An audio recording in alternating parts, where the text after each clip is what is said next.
Cas handphone mama. Boleh tampilkan di depan, Pak Moral?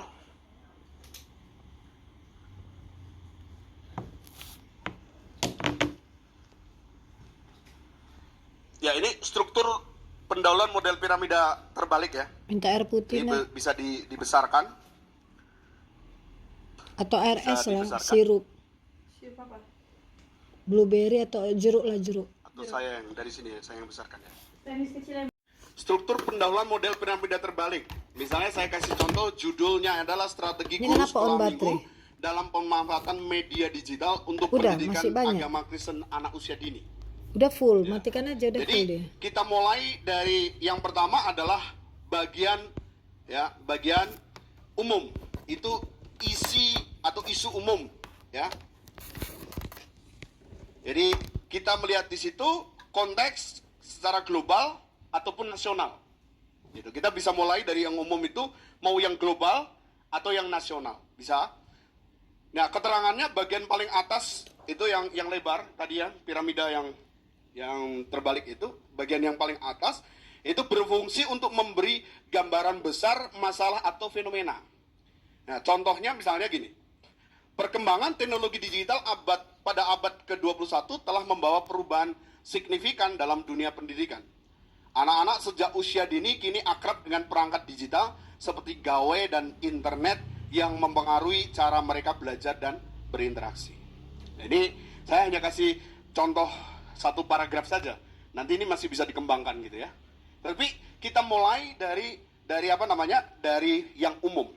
Jadi kalau misalnya mau pakai strategi seperti ini, dari yang ini kita bisa kembangkan, misalnya bagian atas itu piramida itu, Dek, matikan bagian atas kipas itu, Dek, yang hidupin kipas membahas ini. yang umum itu bisa sampai misalnya 3 paragraf, cukup di situ, ya kan? Ini saya kasih 1 paragraf. Dari 1 paragraf bisa dikembangkan sampai menjadi 3 paragraf misalnya.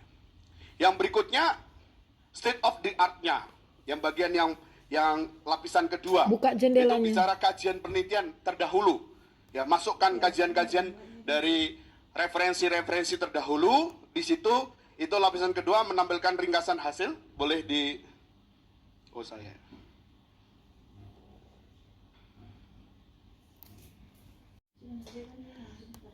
Jadi lapisan kedua menampilkan ringkasan hasil penelitian yang relevan. What we know gitu ya. Apa yang kita tahu di situ.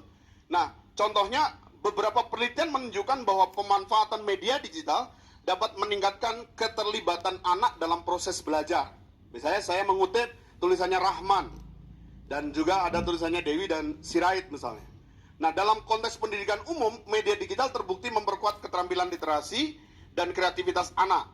Misalnya menurut Yulia. Itu apa? Namun kajian dalam konteks pendidikan agama Kristen masih relatif terbatas. Habisin itu. Ini sudah jeruk mulai es, Mama? di situ ada memasukkan yang namanya celah penelitian ya di situ.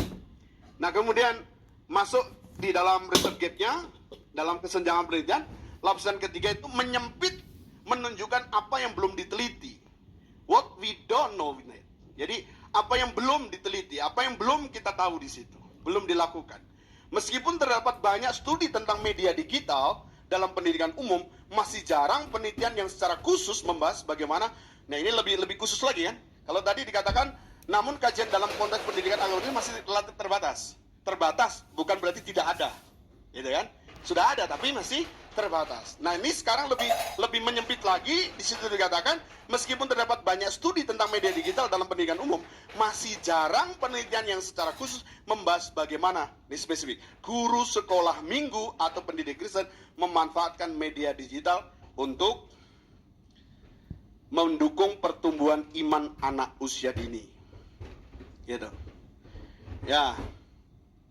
Yang keempat di situ tujuan penelitian atau rumusan masalah itu dalam puncak piramida itu ya, itu yang artinya yang di bawah saudara ya, yang lancip itu lapisan paling bawah fokus dan spesifik menyatakan tujuan penelitiannya.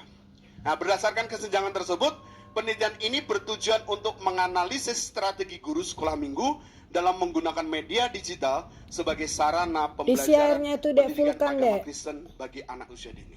Kalau mau Nah, pakai kalau kita air itu sudah nak membuat keluarkan aja tabel itunya, seperti cabut ini, Bapak biar Ibu, nggak terlalu ya pakai kan? itunya Ini kan kita kulkas. sudah klasifikasikan, kita sudah kelompokkan mana yang bagian umum, mana yang kemudian itu menjadi literature review-nya atau state of the art-nya, mana yang kemudian research-nya, dan mana yang menjadi tujuan.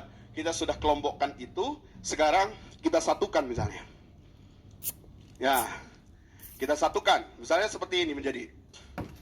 Ya, jadi Enggak deh, perkembangan teknologi ARS-an digital aja. pada abad ke-21 telah Cabut dia membawa ARS-nya, perubahan cabut. signifikan dalam Biar aja dunia di sini, pendidikan. biar aja. Ambil aja Anak-anak sejak tempatnya. usia dini Tutup. kini akrab dengan perangkat digital seperti gawai dan internet yang memengaruhi cara mereka belajar dan berinteraksi.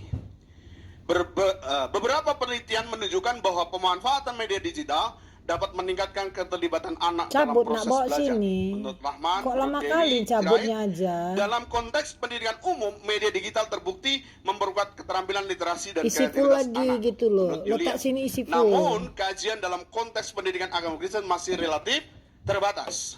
Nah, meskipun terdapat banyak studi tentang media digital dalam pendidikan umum, Apa-apalah. masih jarang penelitian yang secara khusus membahas bagaimana guru sekolah minggu atau pendidik Kristen memanfaatkan media digital untuk mendukung pertumbuhan iman taruh sini, anak penuhkan usia ini. dini. Berdasarkan kesenjangan tersebut, penelitian ini bertujuan untuk menganalisis strategi guru sekolah minggu dalam menggunakan media digital sebagai sarana pembelajaran pendidikan agama Kristen bagi anak usia dini. Nah, dari hal ini kita bisa kembangkan lagi gitu ya. Kita sudah dapat ini, tinggal nanti yang bagian atas itu, bagian umum, kita kembangkan jadi 3 paragraf misalnya. Yang bagian bawah itu kita tambah lagi menjadi 2 paragraf ataupun 3 paragraf boleh gitu. Yang bagian risetnya itu menjadi 2 paragraf gitu. Yang bagian terakhir itu 1 paragraf, tapi 1 paragraf yang semakin Sampai betul-betul diperluas penuh lagi isi gitu. itu. Jadi seperti itu. Itu adalah langkah-langkah untuk kita membuat yang menyusun yang namanya latar belakang. Nah, sekarang ayo mulai coba kita praktek.